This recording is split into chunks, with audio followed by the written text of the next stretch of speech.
Good morning. This is John from the Springs Mennonite Church, and I'm here today to continue my question of who is Jesus based on the 8th chapter of the Gospel of John. Now, we've talked about several different things. Last time we talked about the woman at the well, and today I want to talk about another issue, and you find it in the 48th verse. Now, to give a little background here, Jesus is telling the crowd who he is, and they don't like it. They don't like it because he seems to be implying, at least they think, that he's putting them down. So with that in mind, verse 48 starts this way. The people retorted, "You Samaritan devil, didn't we say all along that you were possessed by a demon?" "No," Jesus said, "I have no demon in me. I honored my Father, and you dishonor me. And though I have no wish to glorify myself, God is going to glorify me. He is the true judge. And I tell you the truth, anyone who obeys my teaching will never die." Well, Jesus comes along and he's an outsider. He's not one of the in crowd. He's certainly not one who has the proper credentials to be the spokesman for God. And even worse, at several places, he equates himself to God. And for the Jews of his day, that was just horrible. So they don't know what to do with him. One of the options, the one they choose here, is to say he's of the devil. He's possessed. And that's what's making him say things that we don't want to hear. And that's the context of this conversation. So Jesus says, no, I have no devil in me. I honor my Father. And you dishonor me, which means that you dishonor God. Well, I've found over the years, if you question somebody's religious beliefs, they get really angry really fast. Now, when I say question, I don't mean you ask, well, what do you mean by this? I mean, you basically say, you're nuts. They don't like that. And the people of Jesus' day didn't like it either. But that didn't stop him from confronting who they thought he was versus who he really was. So he immediately says to their question, "You belong to the devil." He says, "Nope, not me. There's no devil in me. I honor my Father. And you, because you don't honor me, you dishonor my Father too."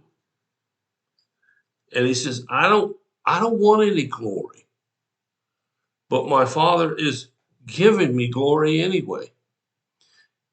Humility certainly is a characteristic that Jesus brought to the table. The scribes and Pharisees didn't seem to know too much about humility. They seemed to know something about power, position, and status. Jesus didn't go along with any of that. So then he says an interesting word here. I tell you the truth. Now that's pretty astounding. This guy, Jesus, has access to the truth, the real truth. Not what somebody thinks, but what God himself thinks. Because his relationship with God as part of the Trinity. He says, I tell you the truth. Anyone who obeys my teaching will never die. Well, in our day, we assume we're not going to die until we get old, whatever old is. And if you're like me, however old you are, that's not old. Not ready to admit that at all.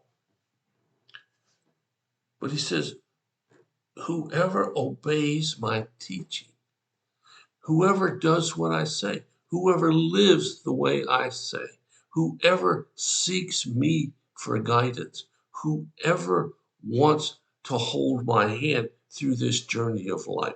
Does any of those things describe you? If they don't, okay, why don't you give it a try? His promise here is he is the giver of life. And it says, whoever obeys my teachings will never die. Now, he didn't mean we're not going to die physically. Every one of us is going to do that. I know, great news. Some of us are going to do it before the others do it. And when we die, we're gone. People might remember us for a while, but you know, cemeteries are full of headstones with names and dates that nobody recognizes. But yet, the person who got put in that plot, if they follow Jesus, they're still very much alive in a different way, in a different place. But death didn't take them down. Jesus is the one who gives life, not just now, but forever. Jesus is the one, and this is who he is.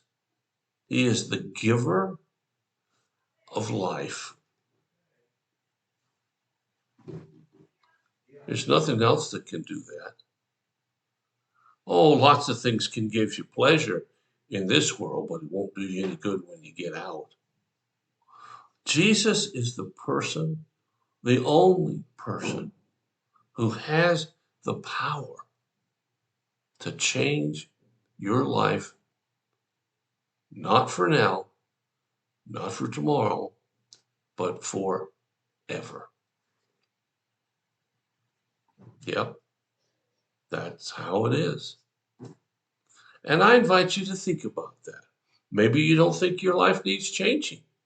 Maybe everything's going hunky-dory for you, and so I don't need any of this stuff. Well, at some point it won't, and I can pretty much bet the farm on that one. At some point, everything ain't going to be great.